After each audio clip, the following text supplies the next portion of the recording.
السلام علیکم، ہمارا چینل سبسکرائب کریں اور بیل آئیکن پر کلک کریں۔ اعوذ باللہ السمیع العلیم من الشیطان الرجیم من حمزہ ونفخہ ونفثہ بسم اللہ الرحمن الرحیم والذین اجتنبوا الطاغوت ان يعبدوها وانابوا الى اللہ لهم البشرى فبشر عباد الذین یستمعون القول فیتبعون احسنہ اولئک الذین ھداہم اللہ واولئک ھم اولو الالباب افمن حق علیہ کلمۃ العذاب افانت تنقذ من فی النار سبحان ربک رب العزت عما یصفون وسلام علی المرسلین والحمد للہ رب العالمین۔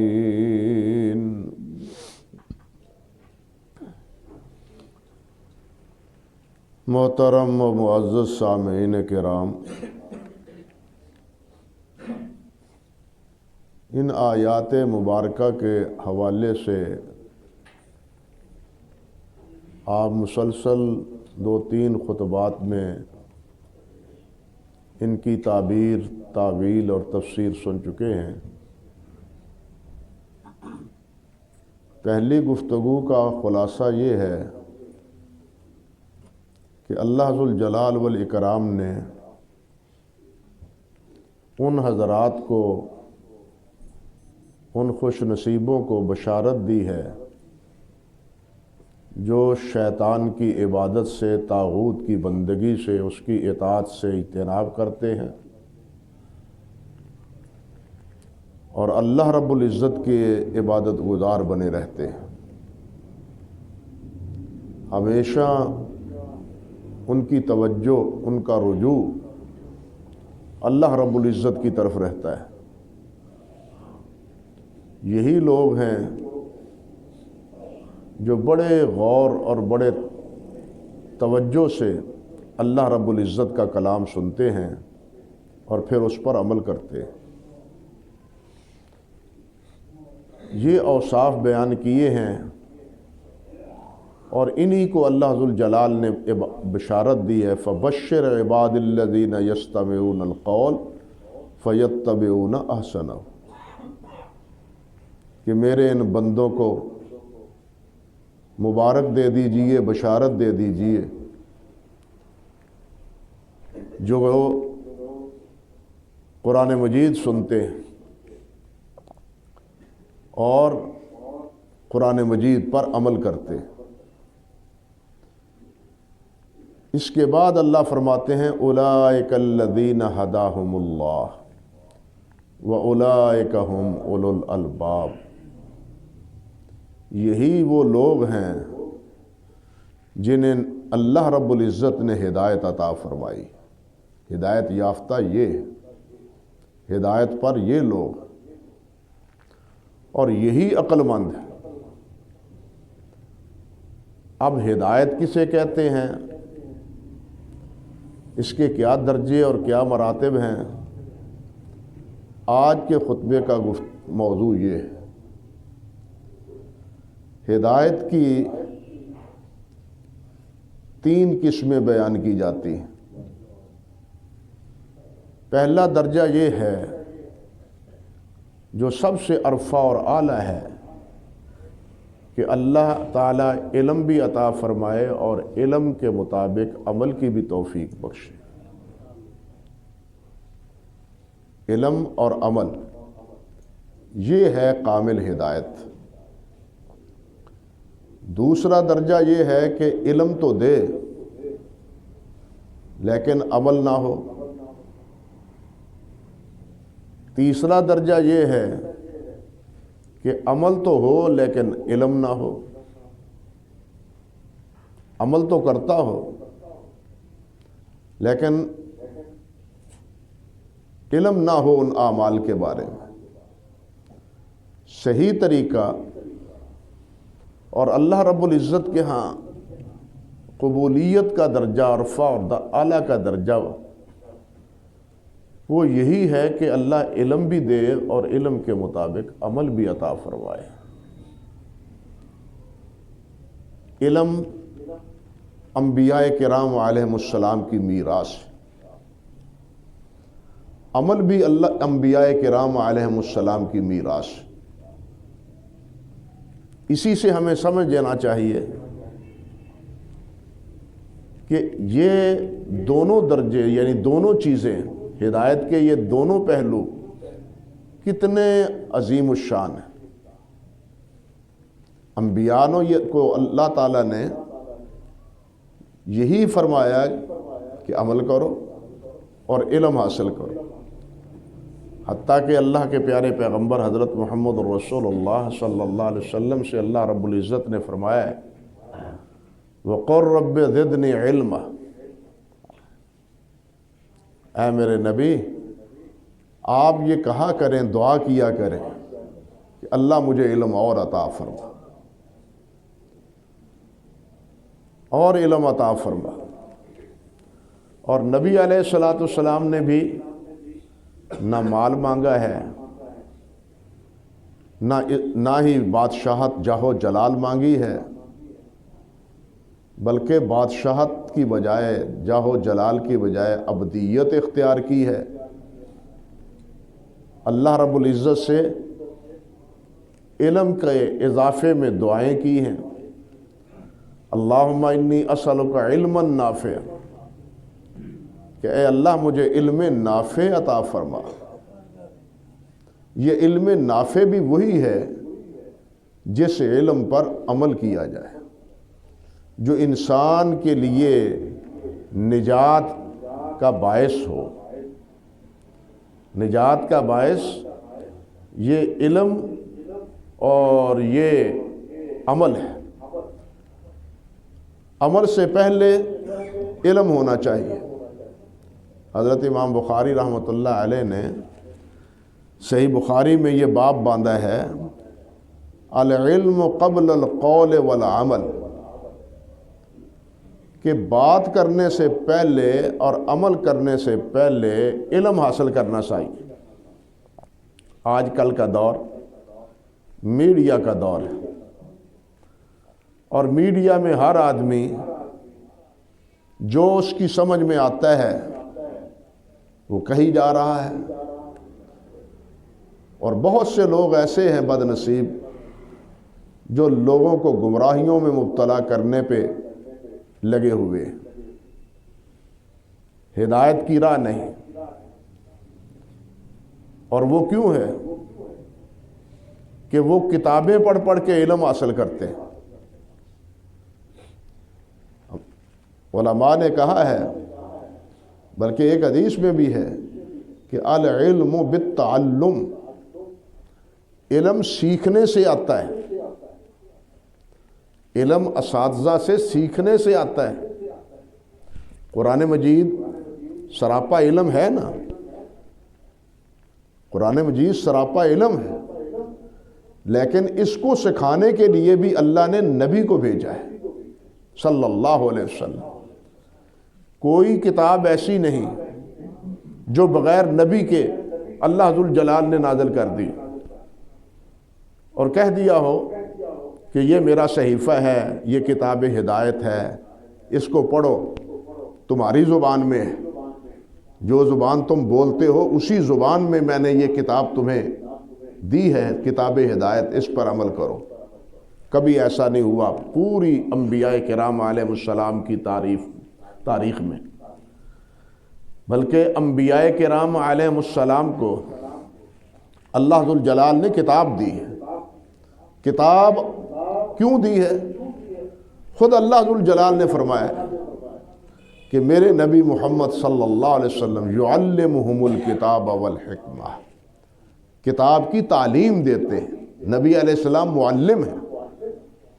صحابہ کرام طالب علم تھے، شاگرد تھے، علم سیکھتے تھے، اور بہت سی باتیں، حالانکہ قرآن مجید عربی زبان میں تھا، لیکن بہت سی آیات اور بہت سی قرآن مجید کے الفاظ صحابہ کرام نہیں سمجھ پائے، بلکہ اگر یوں سمجھنا چاہیے، یوں کہنا چاہیے کہ نبی علیہ السلام نے تو عرب کی لغت کو ہی بدل دیا، تو یہ بے جا نہیں ہوگی بات۔ کیوں؟ کہ الفاظ کے جو معانی اور مطالب نبی علیہ السلام نے متعین کیے ہیں، اب ان معانی کو چھوڑ کے کوئی اور معنی لینا محض لغت کی بنیاد پر یہ سراسر گمراہی ہے۔ آپ صلاۃ کا معنی لے لیں، زکوٰۃ کا معنی ہی لے لیں، کیا معنی ہے لغوی اعتبار سے صلاۃ اور زکوٰۃ کا؟ صلاۃ کے معنی ہے اپنے اعضاء کو، اس حصے کو ہلانا، زکوٰۃ کے معنی ہے پاک کرنا، پاکیزگی، یہ ہے لغت میں اس کے معنی۔ لیکن نبی علیہ السلام نے بتلایا نہیں، صلاۃ کا معنی یہ ہے، قیام ہے، رکوع ہے، سجدہ ہے، تشہد ہے، اس میں قرات ہے، اس میں دعائیں۔ اب کوئی بھی امتی صحیح وہ صلاۃ کے معنی وہ نہیں لیتا جو لغت میں لکھے ہوئے ہیں، صلاۃ کے وہ معنی مراد لیتا ہے جو اللہ کے نبی نے سمجھائے۔ یہی پوزیشن حج کی ہے، یہی پوزیشن زکوٰۃ کی۔ حج کے معنی بھی ہے قصد کرنا۔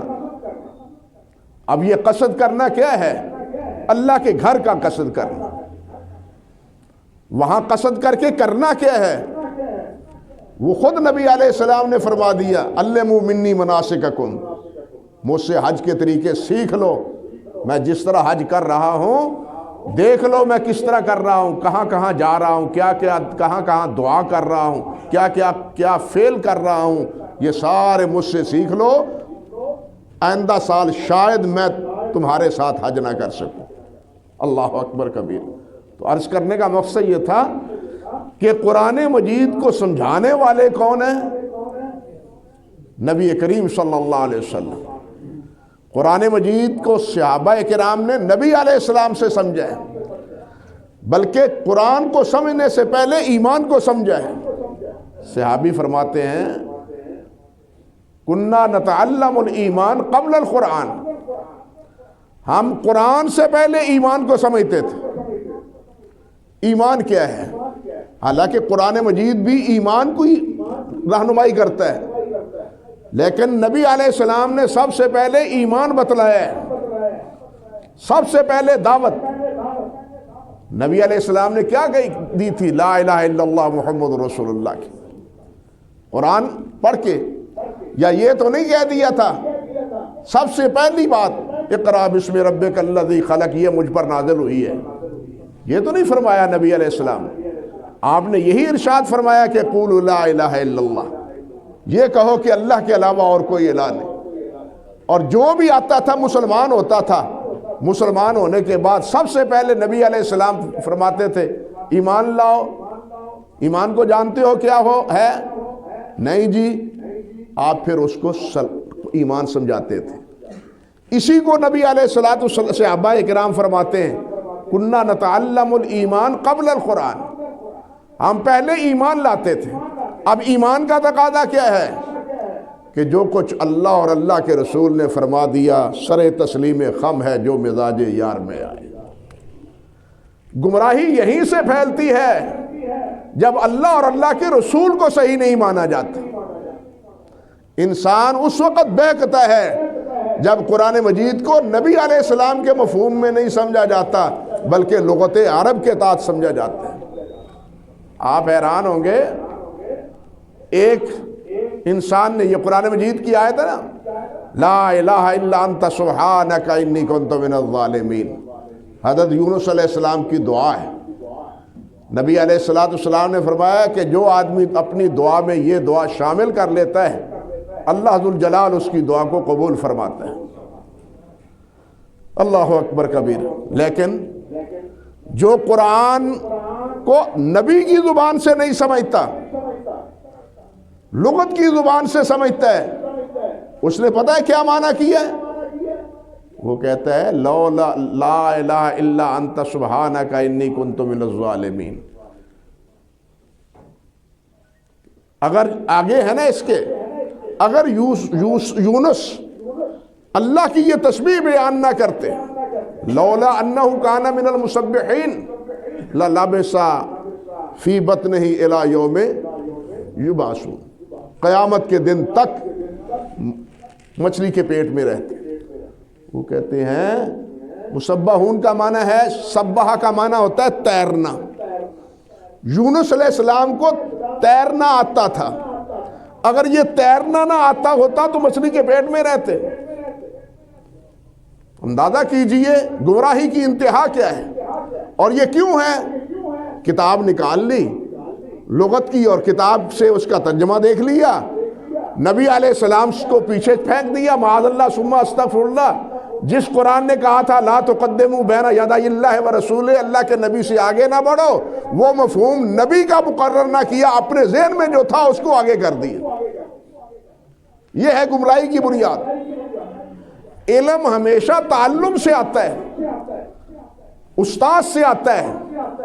جس طرح استاد سے علم آتا ہے، عمل بھی استاد سے آتا ہے، کتابیں پڑھ کے عمل نہیں آتا۔ بات سمجھ لے، کتابیں پڑھنے سے صرف عمل نہیں آتا، جس طرح کتابیں پڑھنے سے علم نہیں آتا، اسی طرح کتابیں پڑھنے سے عمل بھی نہیں آتا۔ نبی علیہ السلام نے علم بھی سکھایا ہے، نبی علیہ السلام نے عمل بھی سکھایا ہے، دونوں چیزیں اللہ نے بتلائی ہیں۔ یعلمہم الکتاب والحکمہ ویزکیہم، یہ یزکیہم کیا ہے؟ یہ عمل۔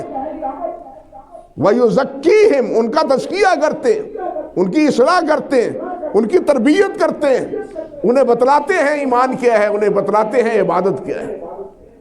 اس لیے میرے بھائیوں، علم بھی سیکھنے سے آتا ہے اور عمل بھی سیکھنے سے آتا ہے، صرف کتابیں پڑھنے سے علم نہیں آتا، اور صرف کتاب پڑھ کے کوئی عمل اختیار کر لینے سے عمل جو ہے نا وہ صحیح نہیں ہوتا۔ بلکہ علم کے لیے بھی آپ دیکھیں، نبی علیہ السلام نے فرمایا نہیں کہ مجھے دیکھو میں کیسے نماز پڑھتا ہوں اسی طرح تم پڑھو، صلو کما رأیتمونی اصلی، مجھے دیکھو میں کس طرح نماز پڑھتا ہوں۔ آپ نے فرمایا مجھے دیکھو میں کس طرح حج کرتا ہوں، اپنے آپ کو بطور نمونہ پیش کیا ہے۔ یعنی آپ کے عمل سے صحابہ نے عمل سیکھا ہے، بات سمجھے یا نہیں؟ آپ کے عمل سے صحابہ نے عمل سیکھا ہے۔ اس طرح وضو بھی نبی علیہ السلام نے کر کے دکھایا، اور صحابہ کو بلا کے دیکھو میں وضو کر رہا ہوں، اس طرح وضو کرنا ہے تم نے۔ اور پھر آگے صحابہ اکرام کی بھی یہی کیفیت تھی، صحابہ نے بھی اپنے شاگردوں کو وضو کر کے بتلایا، اور صحابہ نے بھی اپنے شاگردوں کو آگے نماز پڑھ کے دکھلائی کہ نبی علیہ السلام یوں نماز پڑھتے تھے۔ آج المیہ یہی ہے کہ ہمیں نماز پڑھ کے دکھانے والا بھی کوئی نہیں ہے اور دیکھنے والا بھی کوئی نہیں۔ المیہ یہ نہ دیکھنے کا داعیہ ہے نہ دکھانے کا داعیہ ہے۔ وہ پنجابی دیا کرتنا چک گئی جوڑے، کیسے عمل تبدیلی آئے، کیسے عمل صحیح ہو، کیسے ہماری نمازیں صحیح ہوں۔ ہماری نمازیں صحیح کیوں نہیں ہیں کہ ہم نہ عمل کرنے والے کو دیکھتے ہیں نہ کوئی عمل والا نظر آتا ہے۔ اللہ ہی ہمارے حال پر رحمت فرمائے، اللہ ہی ہماری اصلاح فرمائے۔ اس لیے میرے بھائیوں، یہ دونوں چیزیں، انما العلم بالتعلم، علم سیکھنے سے آتا ہے، اسی طرح عمل بھی سیکھنے سے آتا ہے۔ میں حیران ہوتا ہوں، کوئی دن خالی نہیں جاتا، بلا مبالغہ کسی دن آ کے بیٹھ کے دیکھ لو، جس دن جناب طلاق کا مسئلہ پوچھنے والے نہ آئے، کوئی دن، بلکہ ایک ایک دن میں دو دو تین تین آتے۔ اور میں کہتا ہوں یار، طلاق کے مسئلے میں تو آپ آتے ہیں، نہ کبھی طہارت کا مسئلہ پوچھا نہ کبھی نماز کا مسئلہ پوچھا۔ ہماری طہارت میں کوئی نہ کمی ہے، ہم اس طرح وضو کرتے ہیں، غسل اس طرح کرتے ہیں، نماز اس طرح پڑھتے ہیں، کبھی کسی نے یہ نہیں پوچھا۔ یعنی وہ داعیہ بھی ختم ہو گیا ہے۔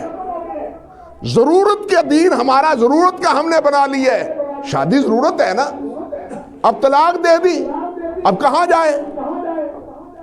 اب یہی حال ہے کہ چلیے مولوی صاحب کے پاس، وہ اگر فتویٰ دے دے کہ خیر ہے ابھی تم نباہ کر سکتے ہو تو دنیا چل بسے گی۔ انا للہ و انا الیہ، دنیا کو بسایا ہے، جنت کو تو نہیں بسایا۔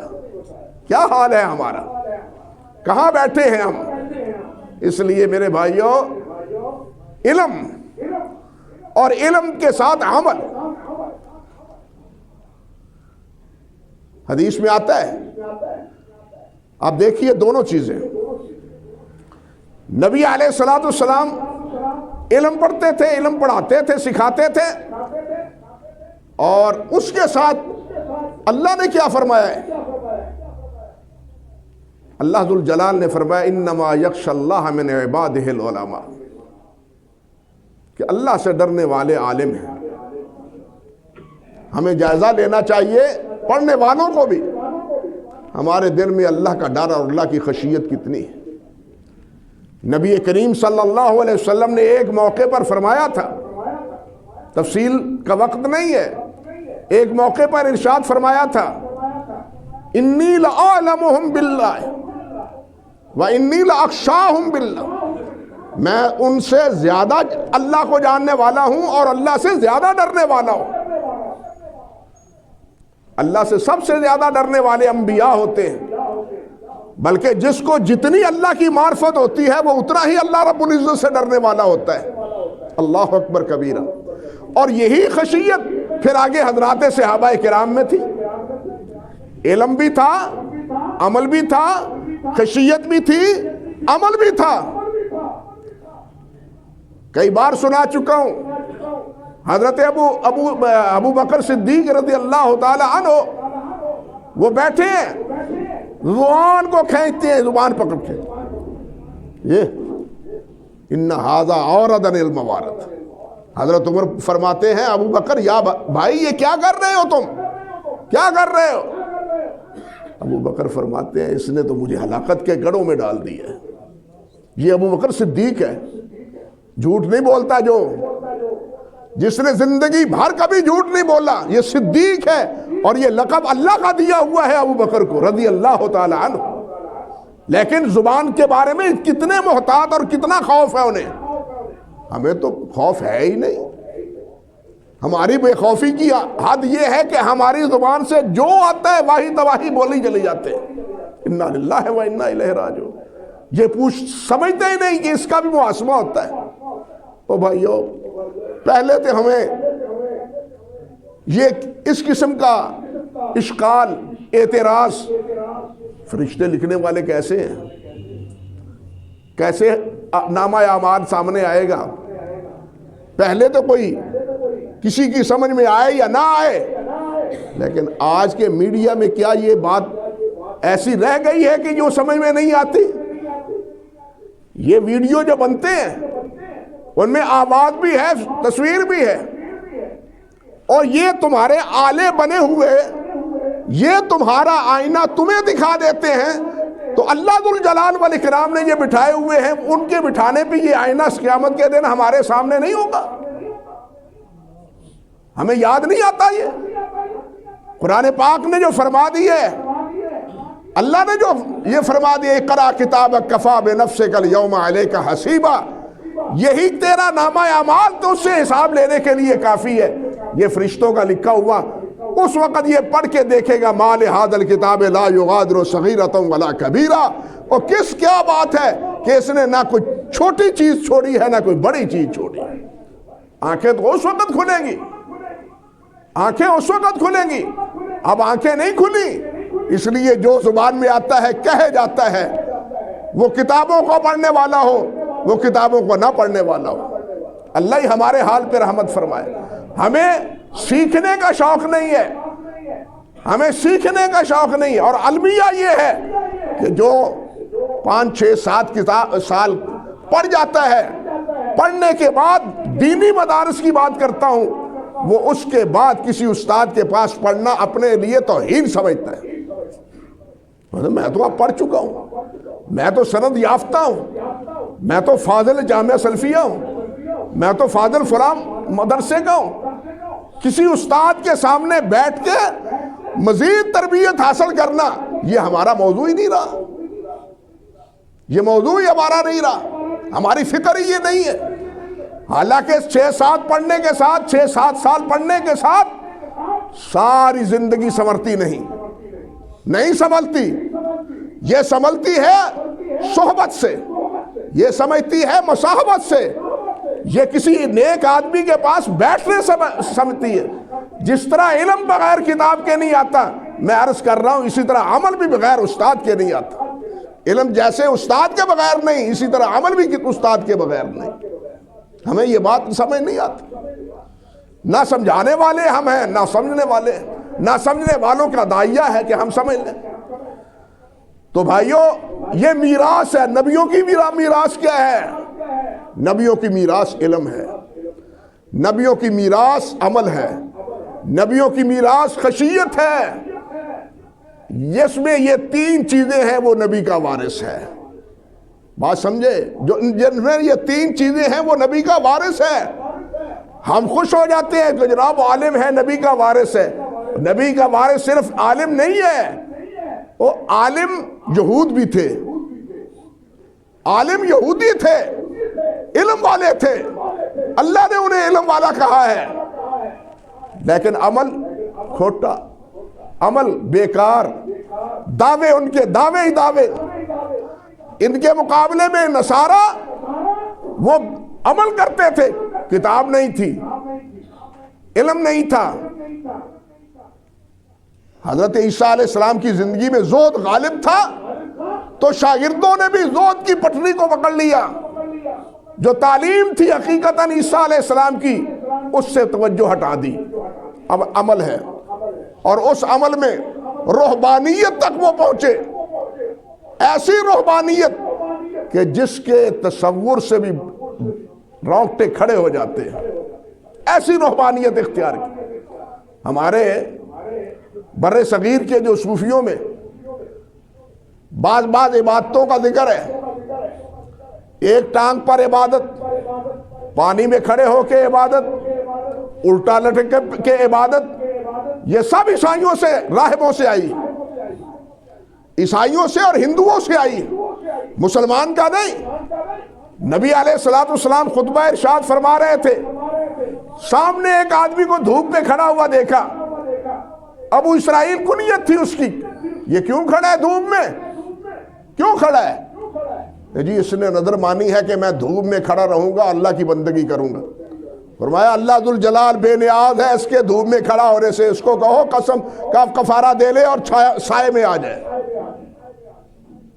سائے میں آ جائے۔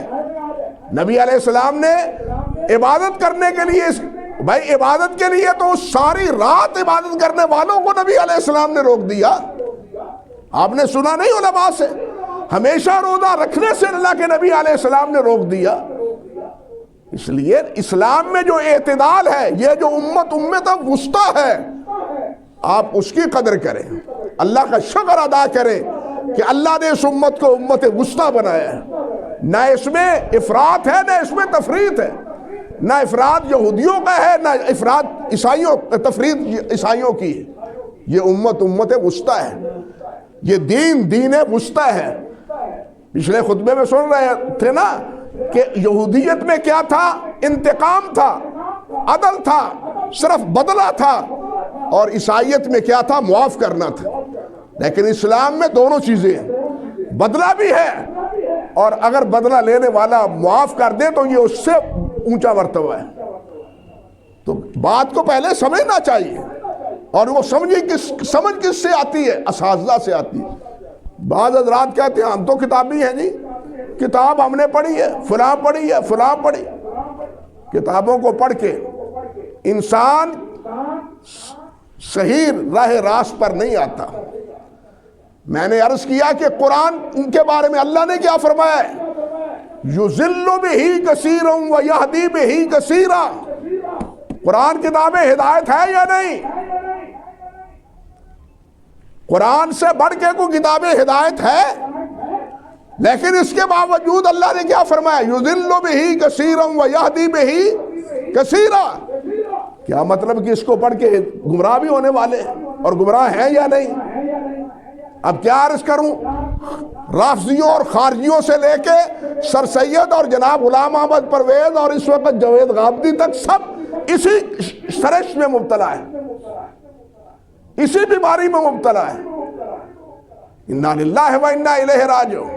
کتاب پڑھ کے، بھائی کتاب میں جہاں کوئی اشکال ہوتا ہے، کتاب میں جہاں کوئی الجھاؤ ہوتا ہے، کتاب میں جہاں ایک بات قابل فہم ہوتی ہے، جب اس کو سمجھنے کی باری آتی ہے اور خود بخود سمجھنے کی کوشش کرتا ہے، تو اس وقت کیا ہے؟ وہ گمراہی میں مبتلا ہوتا ہے۔ اس گمراہی سے نکالنے والا اگر کوئی ہے تو استاد ہے، کوئی اور نہیں ہے۔ اس لیے علم بغیر تعلم کے نہیں ہے، استاد سے سیکھنا چاہیے۔